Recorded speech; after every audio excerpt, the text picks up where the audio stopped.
શ્રી ગોપીનાથજી શ્રી ગુસાઈજીને ઉપદેશ આપી માનો વસિયતનામું લખી આપ્યું. કેડ બોડ જલમાં શ્રી વલ્લભ ગંગાજીમાં પધાર્યા. આપના શ્રીઅંગમાંથી દિવ્ય તેજ પુંજ પ્રગટ થયો, સીધો સૂર્ય સુધી પહોંચ્યો ને એક અંગ્રેજ જર્મન ફિલોસોફર એ વખતે ભારતમાં અધ્યયન કરવા માટે આવ્યો હતો. એના ઘટના આખે નિહાળેલી છે અને એનો ઉલ્લેખ એને કરેલો છે એની પુસ્તકમાં કે મારા જીવનમાં એક અદ્વિતીય ઘટના હતી, આવું દ્રશ્ય મારા જીવનમાં મેં ક્યારેય જોયેલું નથી. એને વર્ણન કર્યું છે. લગભગ 40 મિનિટ સુધી આ ઘટના ઘટી. શ્રી વલ્લભના શ્રીઅંગમાંથી દિવ્ય તેજ પુંજ સૂર્ય સુધી ગયો છે અને જોત જોતામાં શ્રી વલ્લભે પોતાના સ્વરૂપને તિરોહિત કરી લીધું. એટલે શ્રી વલ્લભનો પ્રાગટ્ય છે, આવિર્ભાવ છે અને તિરોભાવ છે. એટલે પ્રાકૃત ગુણો શ્રી વલ્લભમાં નથી. પ્રાકૃત ધર્મ અનાશ્રયો, પ્રાકૃત ધર્મનો આશ્રય કરીને પ્રગટ નથી થયા.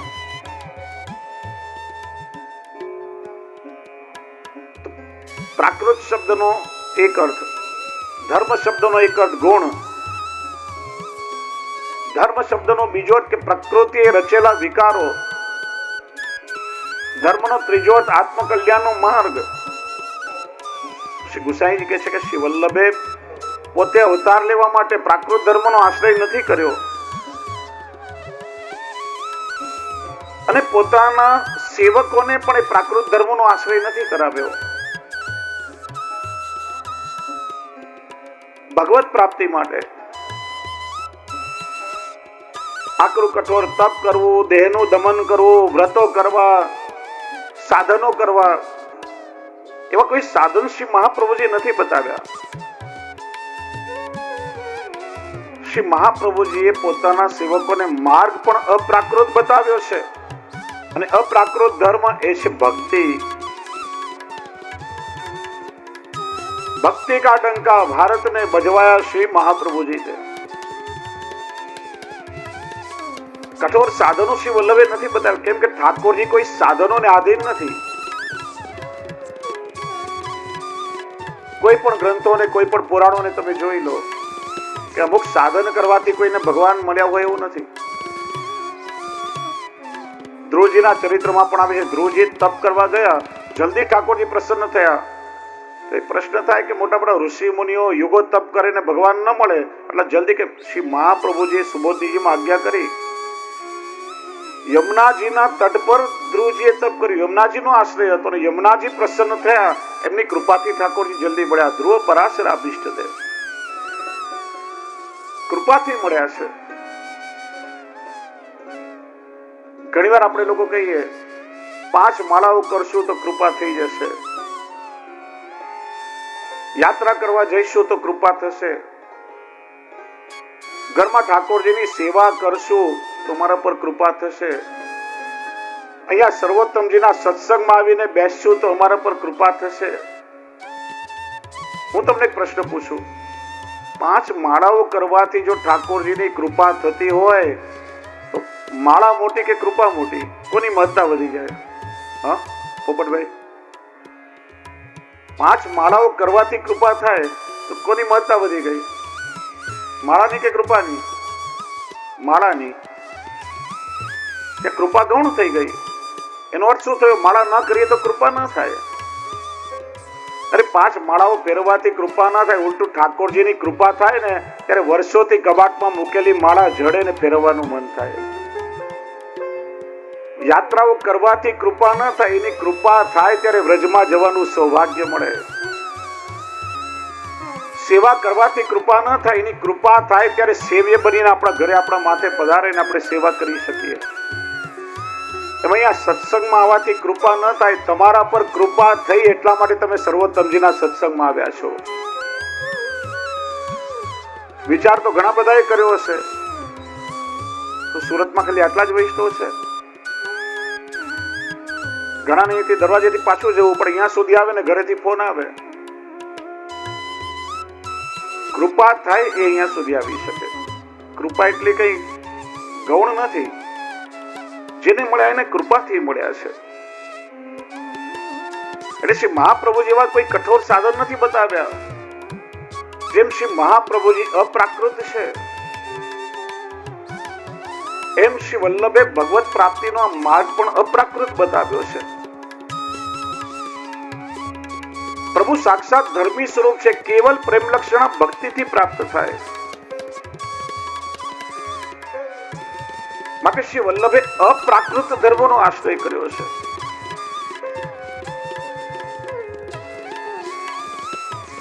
શ્રી ગુસાઈજી આજ્ઞા કરે છે, કેવલ એક બે નહીં, નિખિલ ધર્મ રૂપમિતિ. નિખિલ એટલે અખિલ, અખંડ, અનંત. અનંત અપ્રાકૃત ધર્મો શ્રી વલ્લભમાં બિરાજે છે. શ્રી વલ્લભના સ્વરૂપમાં ક્યાંય પ્રકૃતિની વિકૃતિ નથી. જેમ ઠાકોરજી અવતાર કાર્ય કરવા માટે અવતાર ધારણ કરે, કોઈ પણ સ્વરૂપ ધારણ કરી શકે, પશુ સ્વરૂપ પણ ધારણ કરી શકે, મનુષ્ય સ્વરૂપ, કોઈ પણ. તો મનુષ્ય સ્વરૂપ ધારણ કરીને પધારે, એ પોતાના પત્ની માટે વિલાપ કરતા હોય, નાના બાળકની જેમ રડતા પણ હોય, પણ એ લીલા છે. શ્રી મહાપ્રભુજી કહે છે એ પ્રાકૃત ધર્મ નથી પ્રભુમાં. એ પ્રકૃતિની વિકૃતિ ક્યારે ભગવાનમાં ના આવે. ભગવાન કેવા છે? સાનંદ માત્ર કરપાદ મુખોદરાદિ. સાક્ષાત આનંદ સ્વરૂપ. એમ શ્રી વલ્લભ પણ આનંદ સ્વરૂપ, અને આપની લીલાઓ પણ આનંદ સ્વરૂપ. અને શ્રી મહાપ્રભુજીના આવા સ્વરૂપનો અનુભવ અનેક ભગવદીઓને થયો. પદ્મનાભ દાસજીએ તો શ્રી વલ્લભના સ્વરૂપના કેટલા ગુણ ગાયા છે.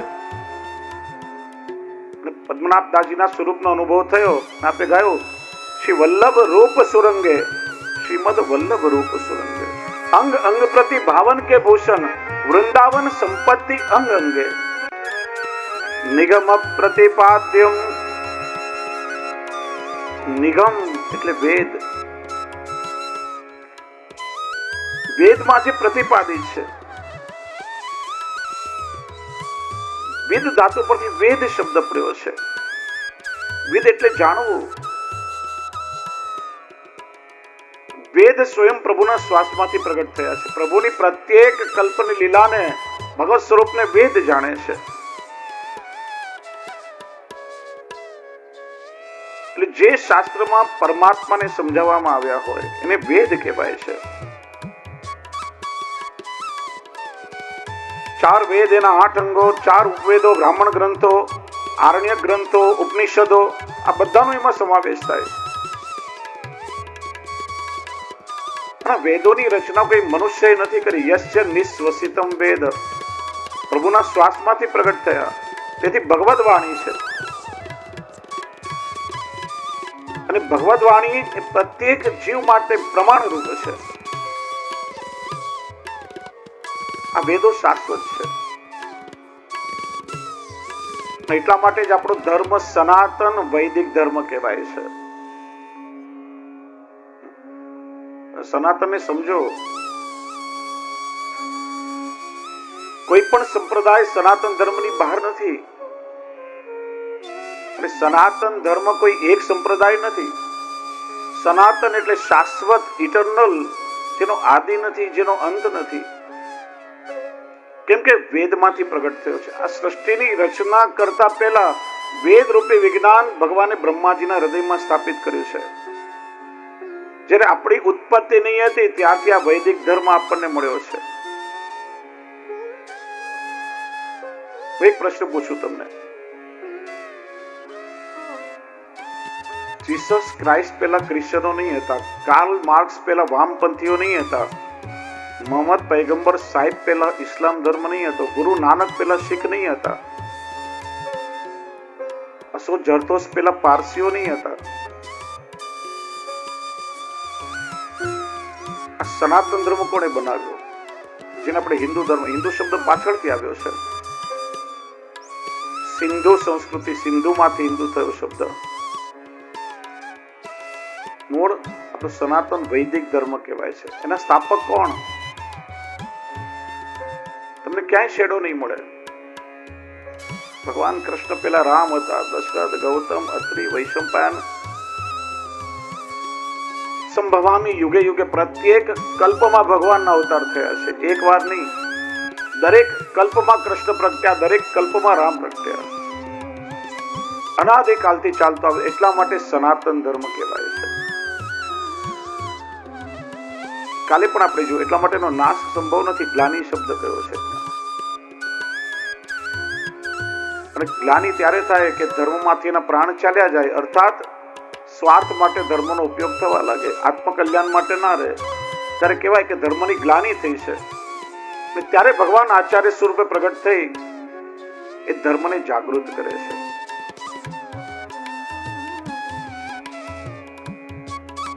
ત્રણેય કાળમાં જેનું અસ્તિત્વ હોય એ સનાતન કહેવાય. અને આ વેદોએ આપણને જીવન જીવવાનું દર્શન આપ્યું. એટલા માટે જે વેદના વચન સ્વીકારે તેને આસ્તિક કહેવાય, અને જે વેદના વચનો ન માને એને આપણે ત્યાં નાસ્તિક કહેવાય છે. કેટલાય વાદો છે જે વેદથી વિરુદ્ધ છે, આપણે બધા નાસ્તિકવાદ કહીએ છીએ. જે બીજમાંથી વૃક્ષ છે કે લગભગ બધા ગ્રંથો વેદમાંથી જ પ્રગટ થયા છે. બધાનો મૂળ વેદ છે. ઋષિ મહાપ્રભુજીએ વેદા કૃષ્ણ વાક્યાની વ્યાસ સૂત્રાની ચૈવ હિ સમાધિ ભાષા વ્યાસસ્ય પ્રમાણંત ચતુષ્ટયમ. વેદનો સાર ભગવદ્ ગીતા, એનો સાર વ્યાસ સૂત્ર, બ્રહ્મસૂત્ર, અને બધાનો સાર ફળરૂપ રસરૂપ ભાગવત. આ ચારેયને પ્રમાણ ગ્રંથ તરીકે શ્રી મહાપ્રભુજીએ બતાવ્યા છે. નવા વેદમાં ભગવાનના સ્વરૂપ અને ગુણોનું વર્ણન કરવામાં આવ્યું છે. અને વેદવાણી ભગવદવાણી એટલે ગહન છે, અને એનું અર્થઘટન કરવામાં મોટા મોટા ઋષિઓ પણ ચક્રાવે ચડ્યા છે. દરેકે પોતપોતાની મતિ પ્રમાણે અર્થો કર્યા છે. અને જો વેદમાં જ ભિન્નતા જોવા મળે છે. વેદની કેટલી શ્રુતિઓ કહે છે કે બ્રહ્મ નિરાકાર છે, વેદની કેટલીક શ્રુતિઓ કહે છે કે બ્રહ્મ સાકાર છે. આવો વિરોધાભાસ જોઈ મોટા મોટા આચાર્યો ભ્રમિત થયા છે. શ્રી મહાપ્રભુજી આજ્ઞા કરે છે, વેદની શ્રુતિઓ સત્ય છે, ક્યારે અસત્ય ન હોય. ભગવદ વાણી છે, ભગવાન નિરાકાર પણ છે ને ભગવાન સાકાર પણ છે. આ ભગવાનનો વિરુદ્ધ ધર્માશ્રયત્વ છે. આપણા પુષ્ટિ પુરુષોત્તમ પ્રભુ કેવા તો કે વિરુદ્ધ ધર્માશ્રય, સાકાર પણ છે, નિરાકાર પણ છે, સગુણ પણ છે, નિર્ગુણ પણ છે. કોઈ પણ સ્વરૂપ ધારણ કરી શકે છે. ભગવાનને ક્યારે માયાની મદદ લેવી પડતી નથી, માયાનો સહારો લેવો પડતો નથી. માયા તો ભગવાનની દાસી છે.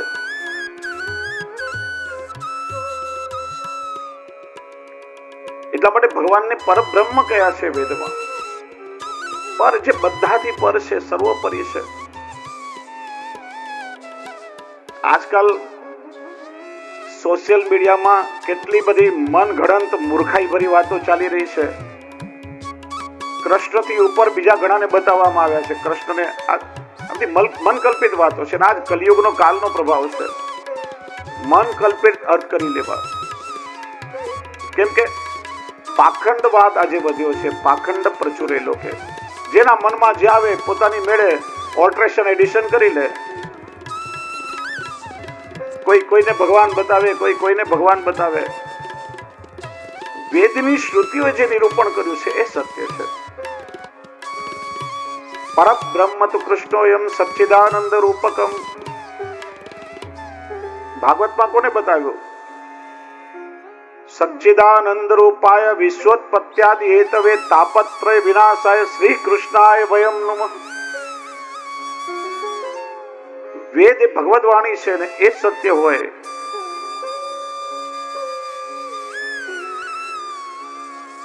કે છે વેદની બે પ્રકારની શ્રુતિઓ છે. જ્ઞાન પ્રધાન અને ભક્તિ પ્રધાન. જ્ઞાન પ્રધાન જે શ્રુતિઓ છે એને બ્રહ્મને નિર્ગુણ અને નિરાકાર બતાવ્યા, અને ભક્તિ પ્રધાન જે શ્રુતિઓ છે એમણે સગુણ સાકાર બતાવ્યા. કેમ કે જ્ઞાન પ્રધાન શ્રુતિઓને અનુભવ થયો નથી, અને એટલે અનુભવ લેવા માટે તો ભગવાનને વિનંતી કરી, માગ્યું હતું. અલૌકિક દેહ ધારણ કરીને ગયા ત્યારે ભગવાને વરદાન આપ્યું, કલ્પે સારસ્વતે ત્વામ વૈ વ્રજે ગોપ્ય ભવિષ્યતિ. સારસ્વત કલ્પમાં હે વેદની શ્રુતિઓ તમે ગોપી બનીને વ્રજમાં અવતાર લેશો. વ્રજ એ મારું નિત્ય લીલાધામ ગૌલોક જ છે, અને હું પણ કૃષ્ણ સ્વરૂપે અવતાર ધારણ કરીશ ત્યારે તમારા મનોરથ પૂરા થશે. અને ગોપી સ્વરૂપે જ્યારે વેદની શ્રુતિઓ પ્રગટ થઈ ત્યારે ભગવાનના નિરાકાર અને સાકાર બંને સ્વરૂપનો અનુભવ થયો. એનો અર્થ શ્રી મહાપ્રભુજી આજ્ઞા કરે છે કે ભગવાનના સગુણ સાકારનો અનુભવ જો આપણે કરવો હોય તો આપણે પણ ગોપી જેવો ભાવ કેળવવો પડે. ગોપી એ સ્ત્રીવાચક કે પુરુષવાચક કોઈ જાતિવાચક શબ્દ નથી, ભાવવાચક શબ્દ છે. ગોપી એટલે જ્યાં ભક્તિની પ્રધાનતા છે, જેમ નિસ્વાર્થ ભાવ છે, જ્યાં કેવલ તત્સુખની એટલે ભગવત સુખની કામના છે, જ્યાં અહેતુક પ્રેમ છે, જ્યાં ચલોચલ દીનતા ભરેલી છે, આ ગોપી ભાવ છે.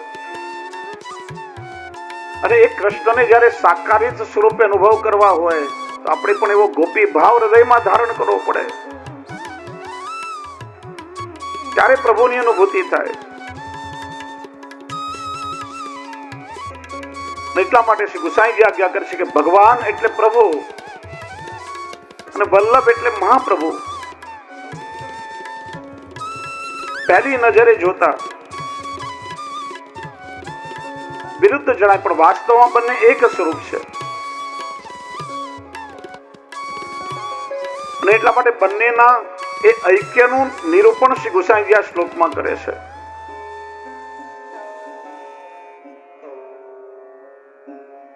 તર્કના આધારે ઉપનિષદોએ પણ સમજાવ્યું